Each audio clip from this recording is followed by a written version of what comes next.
DLC. Right. Let's wrap the show up now with our parting gifts. Hey, give us a suggestion of what to do this week. Give us a parting gift. This is your parting gift.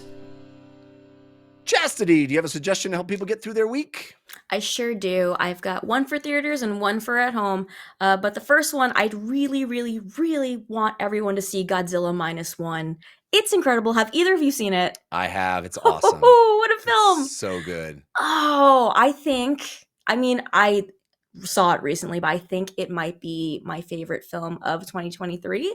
And it's definitely one of the best theater experiences I had in 2023 by far. Just like edge of my seat, fully invested. Godzilla is terrifying, absolutely terrifying.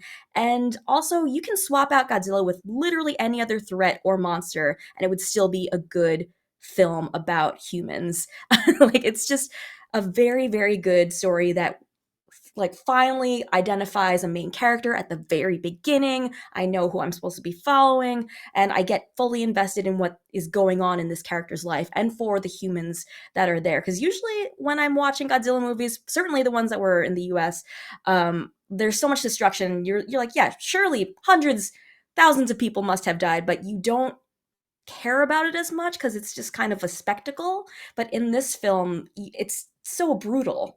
You just feel the loss, and I highly recommend it. I know that last line might not sell you on it, but it's such a good film.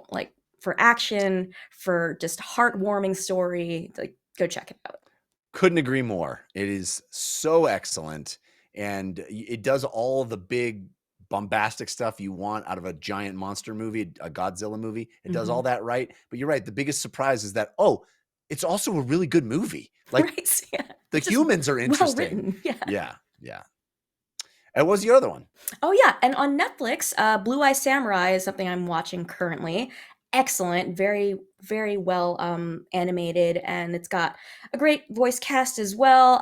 But the story and the fight scenes are really, really the highlights of it for me. And I won't spoil anything for you, but you just have to see the choreography in these fight scenes and how well it's animated. It's just, it's beautiful. But I'm 5 episodes in. I believe there's 8 or 9 episodes. So I've still got a little bit left to go. And I'm glad I still do because I'm enjoying every minute of it.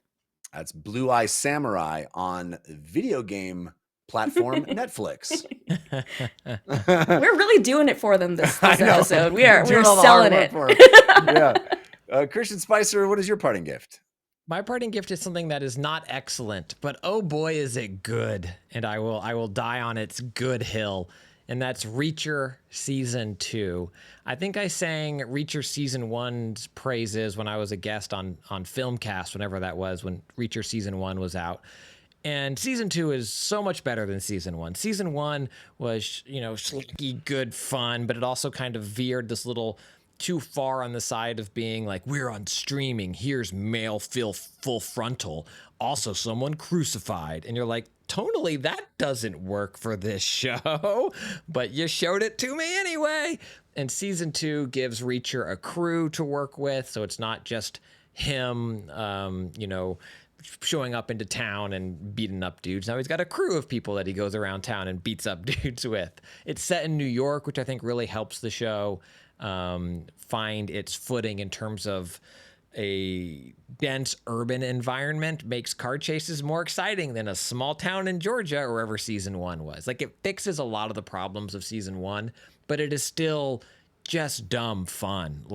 He shows up in a room and the dude is 8 feet tall and 6 feet wide and all muscle and just kills everything. And he said, it's like, all right, we're going to go get him. Not if we kill him first. And it's like, heck yes, Reacher. It's what I think a really well-made Punisher TV show would have been in 2005. It's not trying to be art house. It is just dumb fun. It's Reacher. It's on Prime Video, home of Luna, where you can play video games. Very good. That's true. That is very true.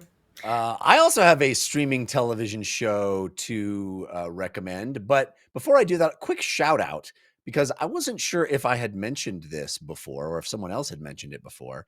And I went and looked, and I want to just thank the folks that are still updating the Google Doc that has the list of all the parting gifts we've ever done. You can find a link to it in the on the subreddit, which is 5x5dlc.reddit.com.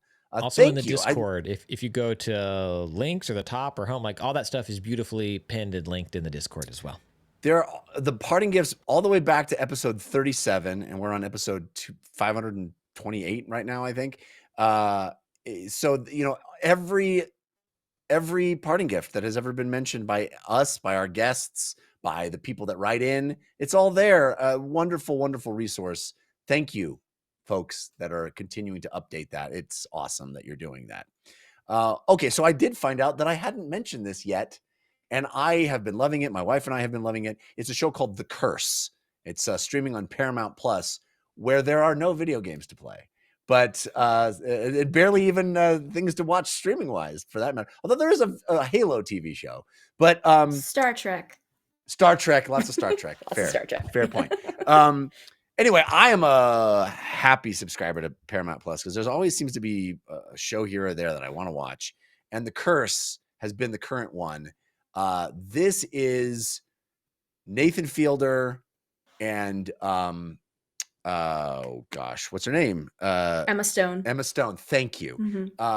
This is a weird, interesting, kind of makes you feel icky at times, but fascinating show. It goes places. It's ostensibly about two people that are making a reality show, but man, does it comment on life now and the way people take advantage of other people. It's so dense. It's so interesting. It's so weird.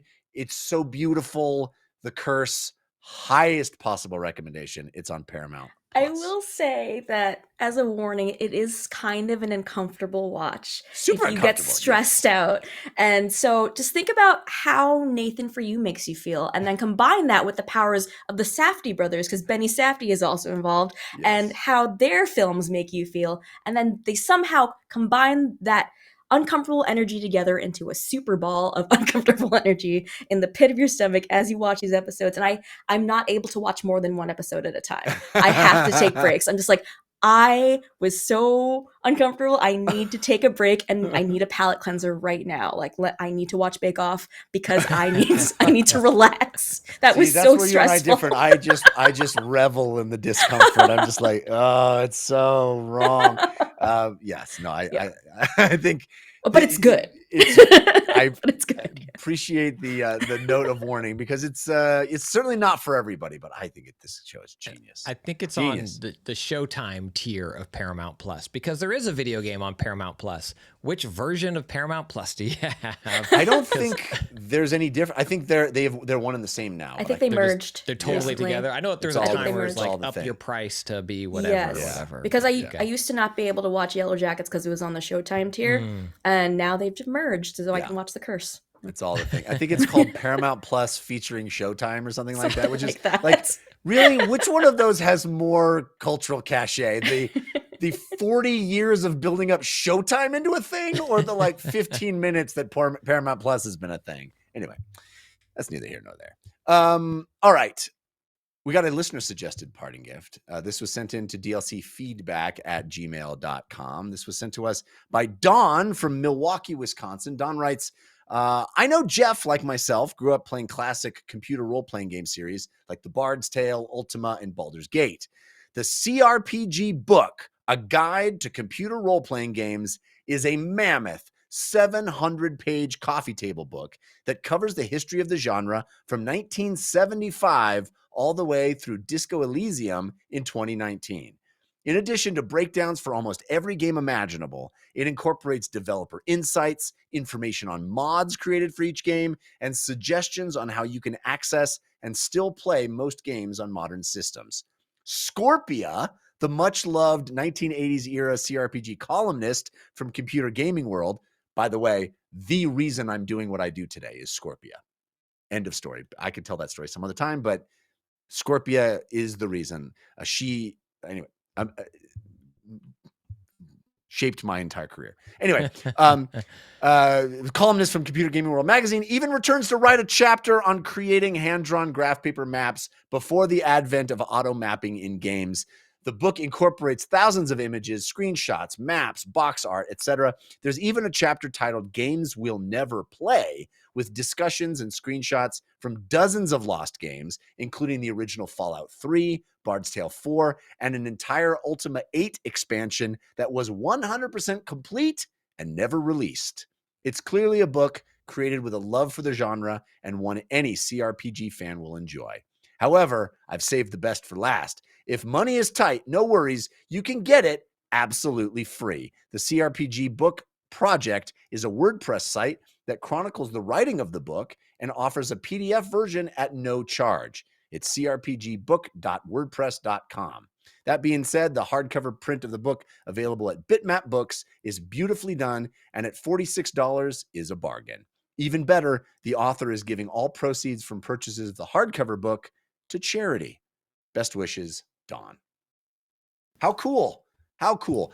I wish I had known about this before the holidays, because this would have been number one on my list.